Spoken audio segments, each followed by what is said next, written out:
All right, I'd like to welcome everybody to the February Rabbi's Talmud class. I'd like to also mention that the Talmud class is sponsored by the David Susser Trust, Ellen and George Sheeran, Nora and Jack Skiba, and Lisa and Lev Hermsen. I mean, it's in her email, but I knew you'd see it better in mine. I will mute Eileen. Okay, please go on. That's it. No other sponsors. Yeah, this is incredible. This possibility for me to mute and unmute people. I have already asked Herjc to install a button like this in the synagogue for when we come back in person. It will be amazing.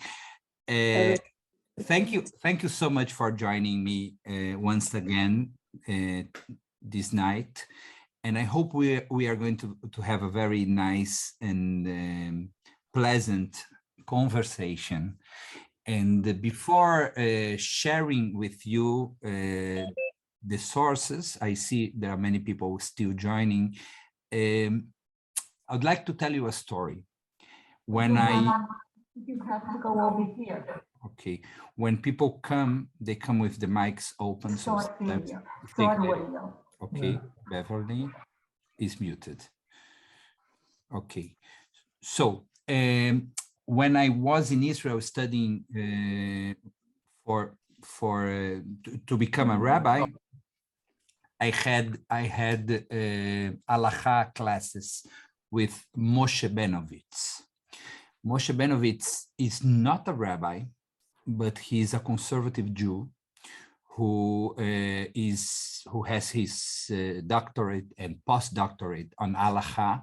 He's very knowledgeable, and he taught this very, very nice and important class called halacha lema'aseh, practical halacha, in which he would tell us the original halacha.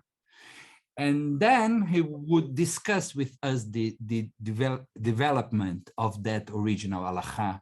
So how conservative Jews understand those halachot and practice or do not practice those specific halachot. And we will talk about almost everything, including drinking in Purim. And when we came to this topic, he confessed. Go over here.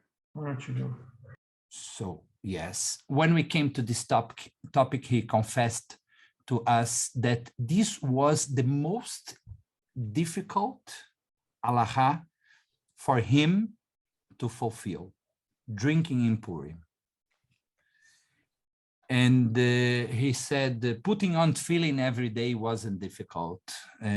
Praying 3 times a day, each and every day throughout the year, wasn't difficult for him, but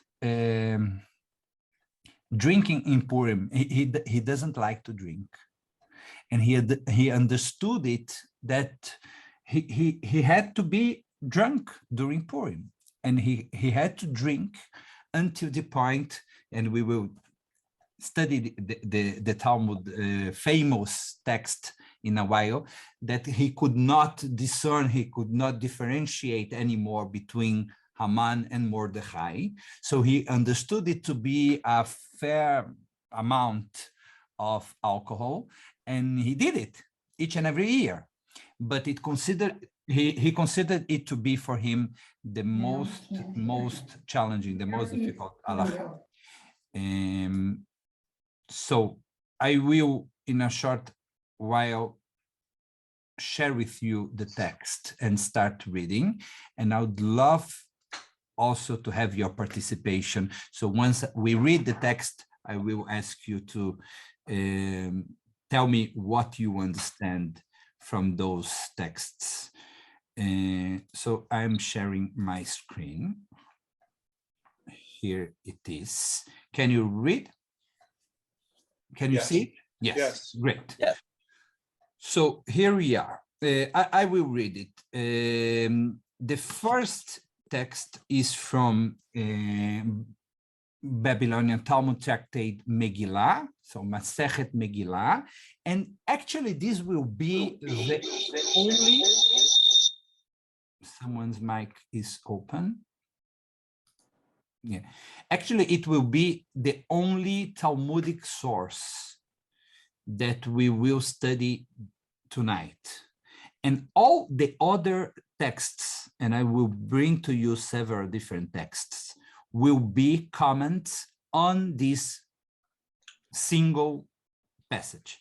Very short one, 2 paragraphs, that I would like to try to understand with you, and then we will see if the commentators agree with us, if our reading is close to the reading that the commentators have done.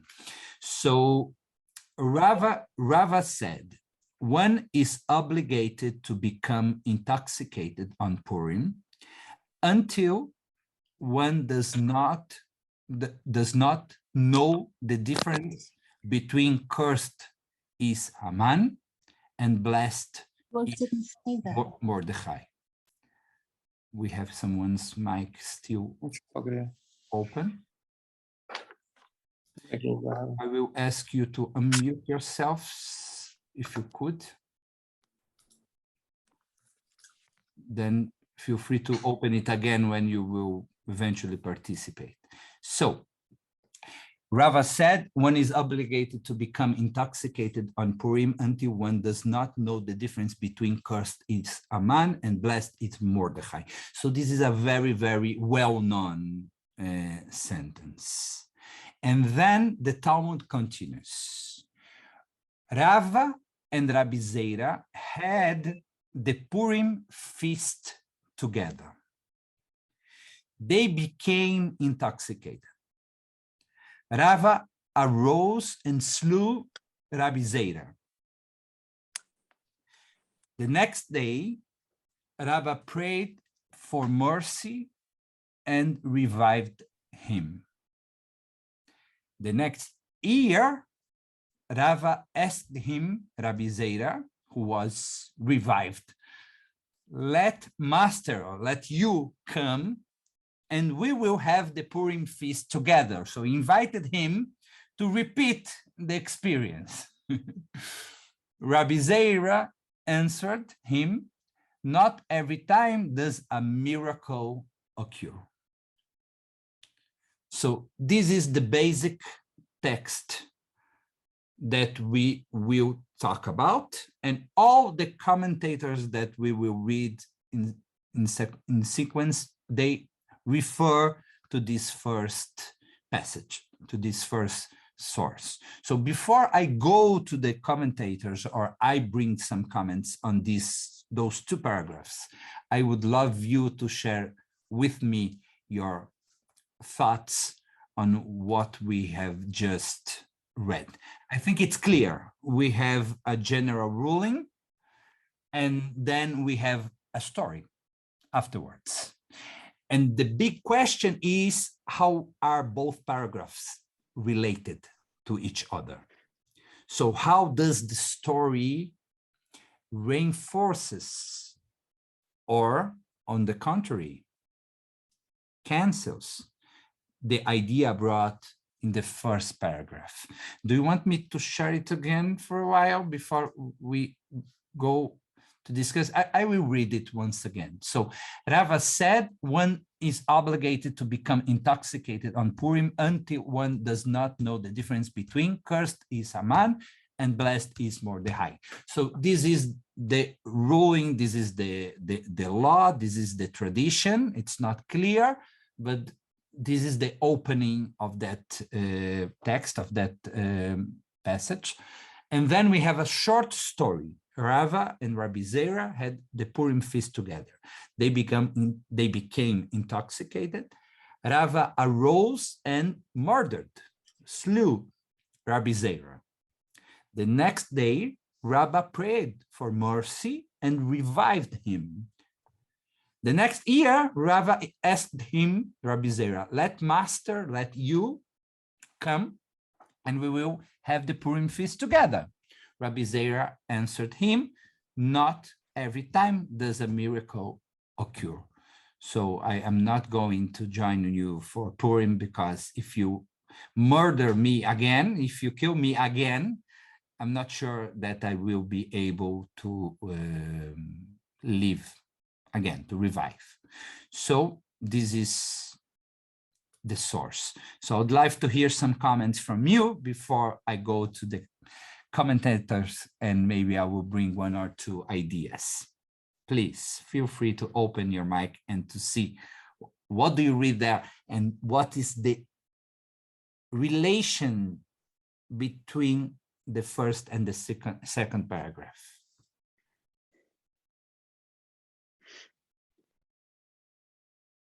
Anyone? Well, you know, I will always speak. Lisa, But thank you so much. Anything that results in murder cannot be good. And even if there is a revival of the dead person, it still does not make what caused the murder correct. So that they really directly contradict each other. The statement that you must get drunk, so that you cannot distinguish between two very obviously different things, is directly contradicted by the story, where the sage could not distinguish, I guess, between right and wrong, between what is allowed and what is not allowed. I agree with you very much, Lisa. And the way the Talmud works, this is very important for us to understand. We would expect an additional line saying, therefore, because of B, A is not valid anymore. But we do not see that line. Because in Talmud, we need to conclude things by ourselves, and Talmud is only bringing different ideas or traditions or stories, and we need to establish the relationship among the different opinions. So if we were talking about an academic text or an article in the newspaper, probably we would see after the second paragraph a third one that would conclude that B is in contradiction with A, and then we would stay with B and not with A, and A will be not valid anymore. But it doesn't happen in the Talmud literature, which makes the commentators go to different directions. And we will see that in a short while. Norman, do you want to say anything? Your mic was open. And then Yossi. Oh, I think Lisa said exactly what I was going to say, that the story talks about the fact that because he was drunk, he did violence. I mean, he killed somebody. And that even though some sages might have said, you know, we need to get drunk so we don't know the difference between Haman and Sitting and Mordechai and so on and so forth, just the fact that you can go to violence contradicts any thought about why the original sages said, well, you know, let's get drunk. It should be a celebration. Thank you so much, Norman. And I like your reading, but it's very important for us to understand as a group that this reading is not the only possible one. So we could say the story is here to illustrate and to tell us that sometimes it doesn't work. On that specific occasion, it didn't work. But still, A stands. Still, A is valid, even if sometimes it goes wrong. So not necessarily the only possible reading is B to erase A, to cancel A. We can understand in B a bad example, a one-time event in which A wasn't successful, but still A stands. And we will see that this is the opinion of some of the commentators. And still we have many, many questions before us. When A says about drinking until the point you do not recognize Aman and Mordechai, what does it mean in practical terms? How much should someone drink to get to that point?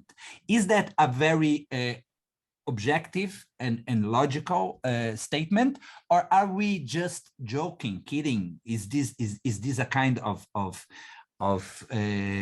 joke? Or is this a practical halacha lemaaseh, something that we should follow? Yossi. It's a very interesting argument. I think that the halacha and the story, which is the interpretation, an opinion on the halacha, they both say we get drunk. But through the story, the halacha is saying that we need to have some social control. We can get drunk up to some point. We can get drunk up to the point that we don't recognize. We cannot go far beyond that. So there are social control saying that you cannot lose your temperament when you get drunk. And if you are, then you cannot participate in this event. So it's very interesting. There is the halacha that tell us to get drunk. It's a good thing. We can enjoy it. And the story says you cannot go too far. Very nice, Yossi. I love your reading. Thank you so much. So according to, just a moment, Mari, according to Yossi, to Rav Yossi Dlugach, according to Rav Yossi Dlugach, B is limiting A. B is limiting A. B is there to set limits and to say A still stands, but there are limits. You need to drink, you need maybe even to get drunk, but only until a certain point. You cannot become violent because of that drinking. So B is not canceling A and is not reinforcing A, but is limiting, is setting the limits to A. Great. Martin Lesser, are you still with us? Still with you. Thank Just you. looking at another screen. We lost your image, but we can hear you. Okay, There we great. go. As I read that, I had a question about whether this is significant or not. In the first paragraph, the name of the person is Rava, Rav. In the second paragraph, it's Rabba. Since we're talking about the recognition of names, does that have anything to do with anything? You go, and I'll be corrected if I'm wrong, but I think in the first paragraph, it said Rava said, and then in the second paragraph, it's Rabbah. Rava, I said Rava because this is the pronunciation in. No, but the way it's printed, I know it's a translation of the Hebrew, but it actually says Rava said, and the next paragraph, it's Rabbah But as a B. he's Does that giving have an any example. significance? He's giving an example of what happened between Rabbah and Reb Zera. Rava says one is obligated, and then he gives us an example of what happened. Those Okay, aren't the same okay. people? Now I got you, Martin. Thank you so much. We are talking about three different rabbis. Got it. Okay. We are talking about three different rabbis. Here we are talking about Rava. We are talking here about Rabbah and Rabbi Zera. So we are talking about three different rabbis. Rava is the one who sets the statement, who brings Right, I the understand. statement, And then a story is brought about Rava, a second person, and Rabbi Zera, a third person. So we are talking about three different people. So that means I can get drunk enough so that I can't distinguish between Rava and Rabbi. Great, I love it. That was the nature of my question. Thank you so much, my question. Martin. Thank you so much. And we need that humor to try to understand the Talmud. No doubt. Thank you so much. So I would like to advance a little bit with you and read the next source. So Beit Abehira, but Rabbi Menachem Meiri. We are talking about the 13th century in France. And this rabbi says, in any case, we are not commanded to get drunk and denigrate ourselves during this time of joy. For we have not been commanded to experience joy in the form of disgrace and stupidity. Rather, we experience joy and delight that comes from a love of God and thankfulness for the miracles that God bestows upon us. And that which is written, until one can discern between cursed is Haman and blessed is Mordechai. Some Geonim are the rabbis that came after the Talmud around the year 1000.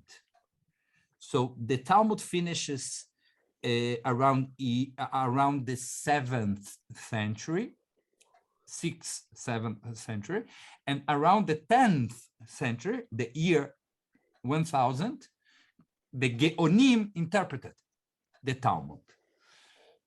Some Geonim explain this in light of that which follows, namely that Rabba rose and slew Rabbi Zera. This story comes to trump what comes before it. So, according to Meiri, who lived in the 13th century, and he's quoting the Geonim, the rabbis who lived 3 centuries before him, in the 10th century, the right interpretation is, or his interpretation at least, is that the second sentence comes to trump. This is the word in English, what comes before, to eliminate what comes before. And this is the idea of the second paragraph. And Rabbi Meir says, we are not commanded to get drunk. Rather, the joy and delight that comes from a love of God and thankfulness for the miracles that God bestows upon us. So the idea is to be very happy during Purim and celebrate Purim, but not getting drunk. Does someone want to comment on this first reading? We will read several others, but does someone want to stop me? Yes, please, Cheryl, please. We need your sound. Okay. In reading that, I think, is there a typographical error in that paragraph? Because it says that one can discern between Haman and Mordechai. Was it supposed to say cannot? May I bring it again? Until one can discern between cursed is Haman. And I thought in the beginning, until one does not know the difference. Until one cannot discern. You are right. So it's a typo. Right? Okay. I think yeah. Okay. Yeah. That's what was confusing me. I'm reading and I'm saying, wait. Okay. So no, I'm not Rabbi. I'm not sure. Ad delo yada ben arur Ben- Aman levaruch Mordechai. In Hebrew, it's written correctly. Okay, Ad delo yada, do not discern. Delo yada, delo Okay. yada. Okay. In Aramaic, actually, in Aramaic, it's written ad Okay. delo yada, meaning until one cannot discern.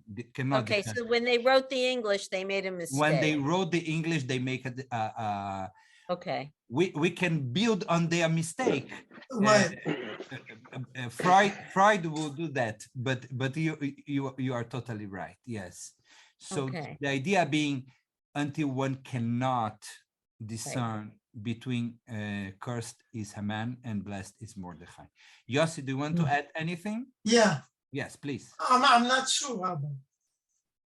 You are correct that in Aramaic it says what you say. But what they're doing here, which is absolutely unbelievable, they are talking about societal reaction to Purim. And what they are saying is that there are two types of being drunk. Like in the previous paragraph, they said, you cannot get drunk up to the point that your behavior is inappropriate. Mhm. What they are saying, and which is amazing, I was just thinking about it, you can get drunk from the love of God. Your relationship as a human being to God, this love can create a miracle, can create something beautiful in Purim. So the drunkenness is kind of a joy, happiness, which is more to bring goodness rather than evil. Because when people get drunk, typically the temperament is not right? They're very angry. But here is different. They're saying that the relationship now is not only to the bottle of wine, but the relationship is to God. Rather, experience the joy and delight that comes from a love of God and thankfulness for the miracles that God bestows upon us, which is really amazing. And I think what I'm trying to say here in English, and I know it's different in Hebrew, is that rather than get so drunk that you don't recognize, the miracle is that you get so drunk that you can distinguish. Rabbi, you see what I'm doing? So drunk that you can distinguish. Yes, because the drunkenness is not from the alcohol. The drunkenness is from your relationship to God. Very beautiful, Yossi. Actually, the good question, and I thought you were going to that direction, is: do we need to drink to be happy? Do we need to drink I didn't. Yes, I agree with you. This is what I wanted to say. What I think they're saying in those rabbis in France, which is absolutely a genius of idea. I said to myself, why do they spend so much time thinking about it? Why? And I realized, I said, wow, they're trying to create a value. They're trying to bring value to Judaism. Mm-hmm. The Judaism is not a simple phenomenon. And it's really amazing if you really think about it. To get drunk from being in love is amazing. It's more beautiful than being drunk from alcohol. With alcohol, you get a headache in the morning. From love, you don't get a headache. It's very good for you. Thank you so much, Yossi. You are really inspired, Harold. Rabbi. So it seems to me that I don't know. I think at least at the beginning, they're not really, you're not really supposed to interpret this as a literal situation. I mean, to not be able to distinguish between two people, and it doesn't say at how many paces or how light or anything like that, but you got to be pretty out of it to not be able to tell the difference between two people. So I don't think this was ever meant to be to that level. And I mean, as they say, we've said that it's not necessarily that, you know, to the point where you're going to, you know, murder somebody, but it seems to me that you could look at Mordechai and Haman as good and evil. And I think the idea that you should you need to be able to recognize the difference between good and evil at any level. You don't, you know, in other words, you don't need to be so drunk that you can't tell the difference between two people in order to understand the difference between good and evil. So that's, I think, that's at least the message that I think is being put forth.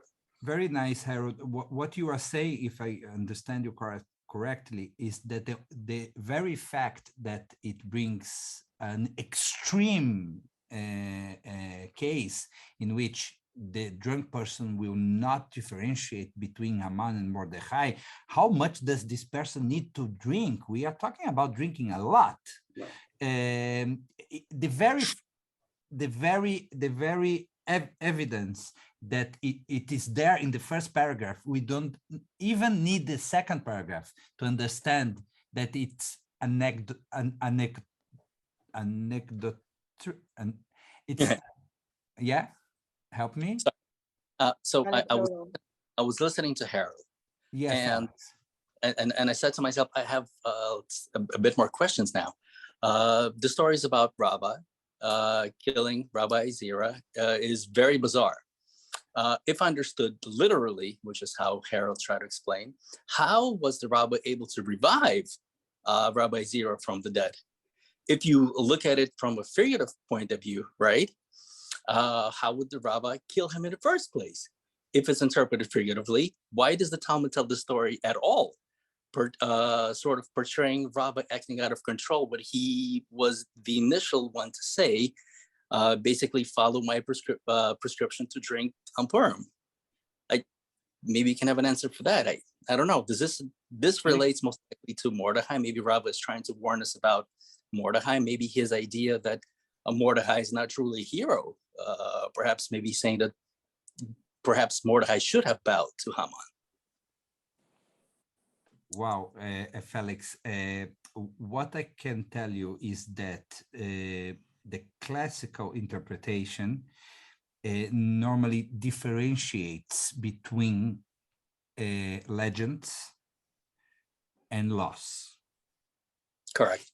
And we do not need to read them the same way. So the first paragraph is a statement that seems to be a law, an obligation, an halacha. Right. The second paragraph, we are talking about a story, a legend.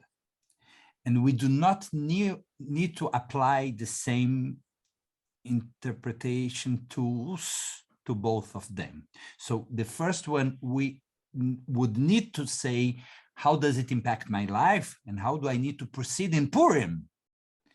And it needs to have some logics. The second one, we do not need that because we are entering another realm. We are talking about a legend, a story. So there are two categories there. They are dialoguing between them, the two. There is that dialogue going on between the first and the second, but not necessarily, and I hear you, but not necessarily because the absurd of the second, and if you do not believe in resurrection, you will not necessarily say that the first paragraph is false or the whole Talmud is false. because you do not believe in resurrection. You can still say, I do not believe in resurrection, and I know that this is just a legend, and we are not talking about a real history. We are not talking about history. We are talking about a story. But still, the first paragraph stands because they are connected, but they are not the same. Thanks, Felix. Yes, Jeff. I tend to be very literal, but I'm seeing this story as telling us, yes, we should drink till we can't differentiate between bad and good, but we shouldn't put ourselves in a situation where we could do harm and do the wrong thing. So you are saying that this second paragraph comes to reinforce the message that we should get drunk. Right, but don't put yourself in a situation where something bad will happen. Okay, okay. So we need to still watch out, take care of ourselves. Limit ourselves in where we're doing it or how we're doing it. Or with whom, or with whom. Right. Great, great, thank you. But still we need to be drunk and very drunk. Cheryl, be careful tonight. Thank you so much, Jeff. Definitely, this is a possibility. This is a possibility. This is a possible interpretation. Let us move on because we still have some interesting things to read together. So let me share it again. Now we are going to Sefer Kolbo, Laws of Purim. Provence, so we are still in France, early 14th century. And one is obligated to become intoxicated on Purim. One should not get drunk, for inebriation is completely forbidden. There is no greater sin than this, for it causes forbidden sexual relationships, murder, and many other sins. However, one should drink a little more than usual in order to increase happiness and also to create happiness and comfort for the poor. This is full happiness. So according to this source, we should drink a little more. So we are not talking about being completely drunk, but we should drink. And if you normally drink 1 glass, maybe you will drink 1.5 or 2. And you will drink a little more, and drinking a little more, it will help you increasing happiness and also to create happiness and comfort for the poor.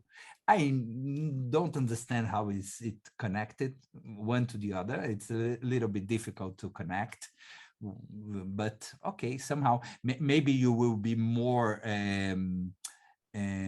generous with the poor because you are drunk. You will give more to the needy people, maybe. For me, it's a little bit difficult to understand here. So I would like to advance a little bit. So I will add one more text. And this is a very, very important one. We are talking about Shulchan Aruch. So this is the book of Halacha, of laws, accepted by the entire Orthodox world. The Orthodox world acts by Shulchan Aruch. They behave following Shulchan Aruch. So this is a very, very important source for us to understand the law, for understand Halacha. And it was created in the 16th century, both in Tzfat, Turkey and Tzfat, and Poland. So we have in Shulchan Aruch both the Sephardic and Ashkenazic worlds coming together. Rav Karo, Yosef Karo, wrote the book, And then Rabbi Moses Isserles came to gloss on Yosef Karo's book. So whenever Isserles do not agree with Karo, he would comment. If he agrees with Karo, he will be silent.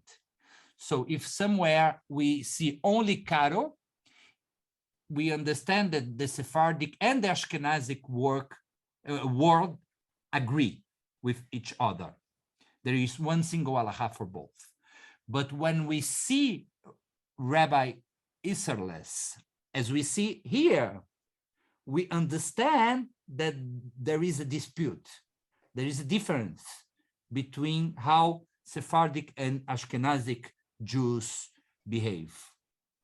Martin, do you want to say something before we read? No? Okay. So I will start reading Rabbi Karo. One is obligated to drink on Purim until one does not know the difference between cursed is Haman and blessed is Mordechai.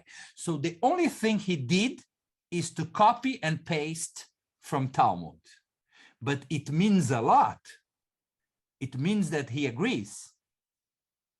He does not think that the second paragraph is there to erase the first paragraph, to cancel the first paragraph. So the first paragraph stands. We need to drink until we do not know the difference between cursed is Haman and blessed is Mordechai. Rabbi Isserles, the Ashkenazic rabbi, says, and there are those who say that one need not get too inebriated, rather drink a little more than usual and sleep. For during sleep, one is unable to make the distinction between Haman and Mordechai. And whether one drinks heavily or drinks a small amount, intention towards heaven is required. So according to the Sephardic rabbi, the Talmud requirement stands, and we need to get drunk, period. According to the Ashkenazic, to the Polish rabbi, there are those who say that one need not get too inebriated, rather drink a little more than usual and sleep. This is the solution that he finds for not differentiating between Haman and Mordechai. For during sleep, one is unable to make the distinction. So before going to the very last text that I would like to share with you tonight, I'd like to hear your thoughts on those two. Stephen Cright, you opened your mic. If you want. Yeah, I did that accidentally. No, okay. I apologize. I did that accidentally. But feel free to participate and to comment if you wish. Anyone else would like to say anything about this last text on the Sephardic and Ashkenazic world? What do you think about this solution? We need to drink a little bit more than usual, then we will sleep. And when we sleep, we cannot differentiate between Haman and Mordechai. Is this a good solution?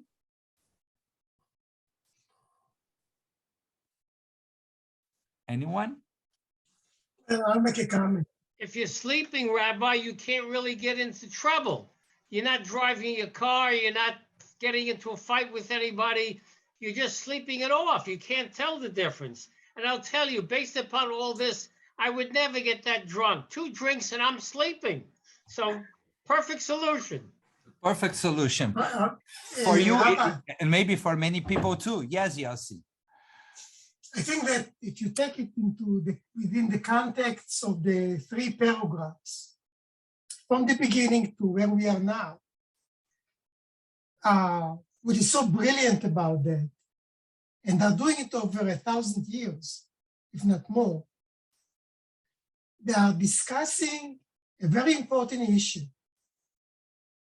And the issue is the balance between being bad and being good. And the intervening factor is being drunk. So now you have to balance it. How do you balance being drunk because you have to celebrate Purim, and yet not being a deviant? And what is so beautiful in Shulchan Aruch, what they are saying, the Sfaradi says, let's do it. The Ashkenazi says, let's take it a little bit farther. It really doesn't contradict it. He simply says, let's get drunk. But we need to be very cautious. As you hear in the first story, when the rabbi murdered the other rabbi, we cannot control our behavior when we are drunk. If we cannot control our behavior, let's go to sleep. Because when we go to sleep, our thought processes is very different. We don't think about those things that we do, which is based on instinct, right? Because it's very interesting. They're raising 3 types of behavior that we shouldn't do, right? And this is fascinating. Why those rabbis, the Ashkenazi rabbi, focus on those behaviors? And I said to myself, wow, this is very interesting. If you look at the stories in the Torah, you have Lot, right? He slept with his daughters. And in order to sleep with his daughters, he had to get drunk. So what does it mean? It's bad. You cannot do that. So I think the Ashkenazi rabbi takes it one step further, and he says, we need to be cautious because it's still a religious holiday. It's a holiday that relates to God. So we cannot have any evil thoughts in our mind. So in order to control it, we go to sleep. It's almost a Freudian type of analysis. It's very interesting. Thank you, Yossi. Stephen. Yeah, so I actually now do have a question. So you're talking about, Purim and having to get drunk in Purim. And then I started thinking about Passover and how you have to drink 4 glasses of wine on Passover and get drunk on Passover.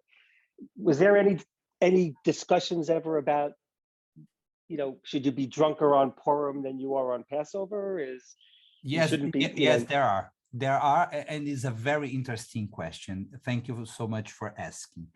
We are normally, Stephen, allowed to substitute a drink for grape juice.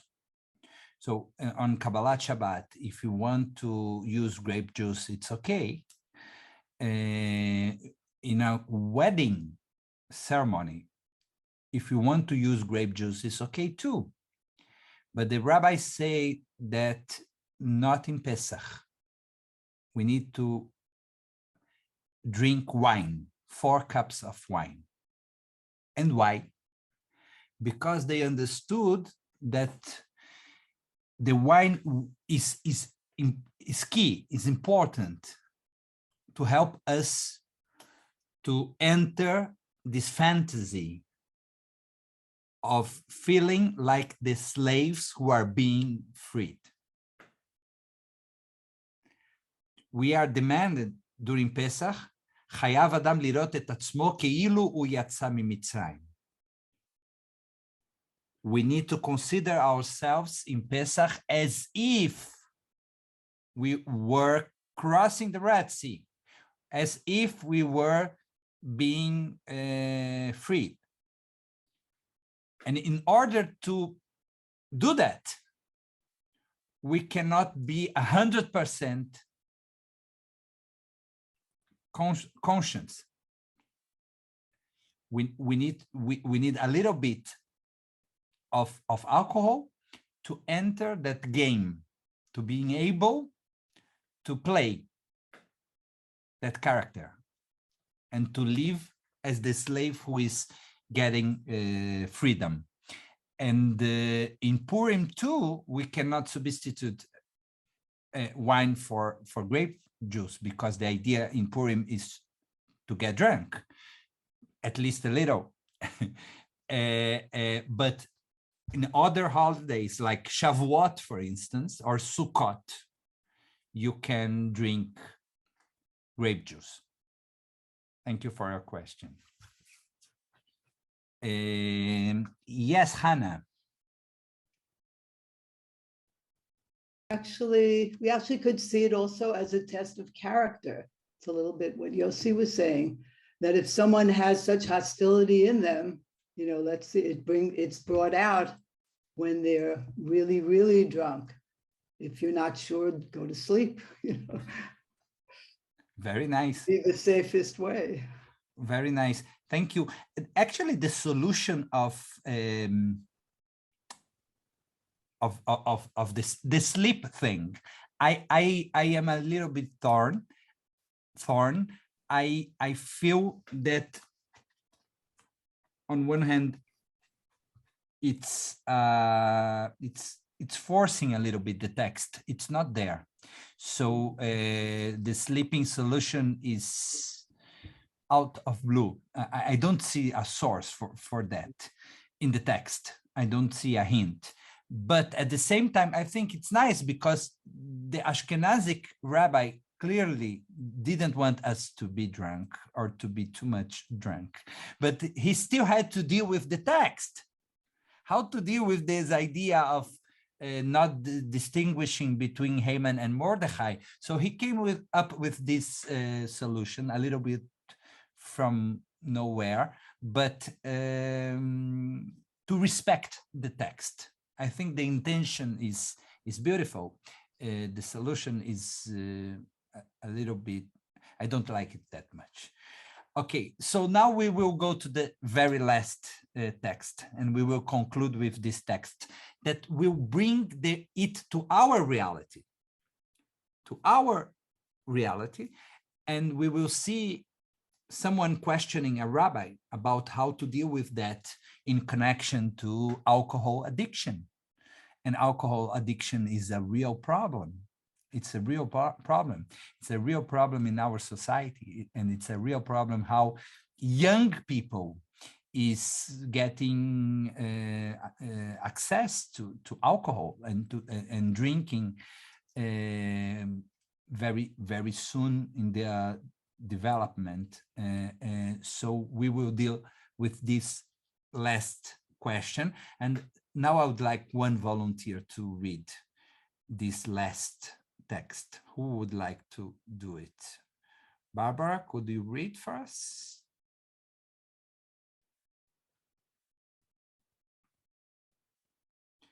Me? Yes. What am I reading? I will bring it to you. Oh, okay. Without the text, it would be very difficult. Yes. You would need a lot of wine. So Jewish answers to real questions, please. Bradley Watson. I know him very well. I was like listening to him. Yes, Dear Rabbi, great. He's great. Yes. Dear Rabbi, I am an alcoholic who has managed to stay sober for the past 5 years. During that time, I've also become more religious. A friend just told me that it is an obligation to become drunk on Purim. Is this true? Frank from New York. Dear Frank, it is true that there is a rabbinic saying that on Purim, one should be so drunk that it's impossible to distinguish between blessed is Mordechai and cursed is Haman. The intent of this rule is to encourage the kind of exultant joy that Purim represents. Everyone should rejoice on this holiday, and one good way to do it for many people is to get a little bubbly. There is no requirement to get drunk. and it needs to be said that being drunk would make it impossible to fulfill the mitzvah of hearing the reading of the Megillah. So drinking a bit to encourage revelry is fine. Drunkenness is not required. For the recovering alcoholic, there is a larger issue at stake. It is also a principle of Jewish law that health concerns override ritual requirements. Sakanta hamora mi usura. I don't know if that's correct. Someone who is struggling against alcoholism risks losing control by drinking any amount of alcohol. In such an instance, one is obligated not to drink, but you can still find ways to enjoy the revelry and giddiness of Purim. Wear a costume, prepare a Purim spiel, Nasha Hamantashen, and be the designated driver for some of your shul-going friends. Simchat Purim. So this is a very nice answer to a question. We do not know if it's real or not, but it doesn't matter. It's a very, very nice dialogue between a rabbi and a congregant. And this is a good opportunity for me to tell you that halacha, Jewish law, developed in two different ways after the Talmudic times. One is codes like Shulchan Aruch, and the other is she'elot uchuvot, questions and answers to the rabbis. So those two exist till today, those two kind of halachic literature.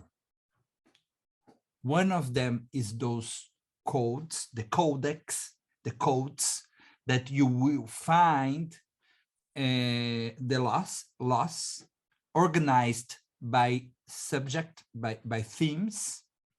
And the other is when someone asks a rabbi a question and the rabbi answers. And it became a very important source of Jewish law too. It's a literature called she'elot uchuvot, or in Latin, responsa.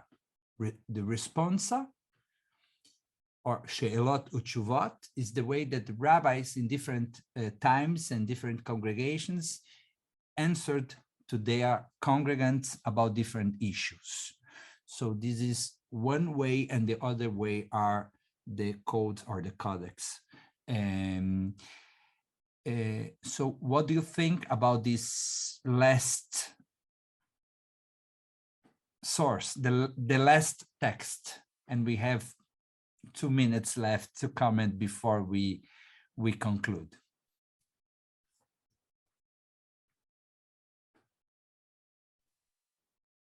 Rabbi? Yes, please, Sandy. It makes a lot of sense. I mean, he's saying that health concerns override a lot of other things. In other words, if the baby is sick, you don't do the bris after 8 days if it endangers the health of the baby. There are other conditions like that. So, you know, it makes a lot of sense in today's times.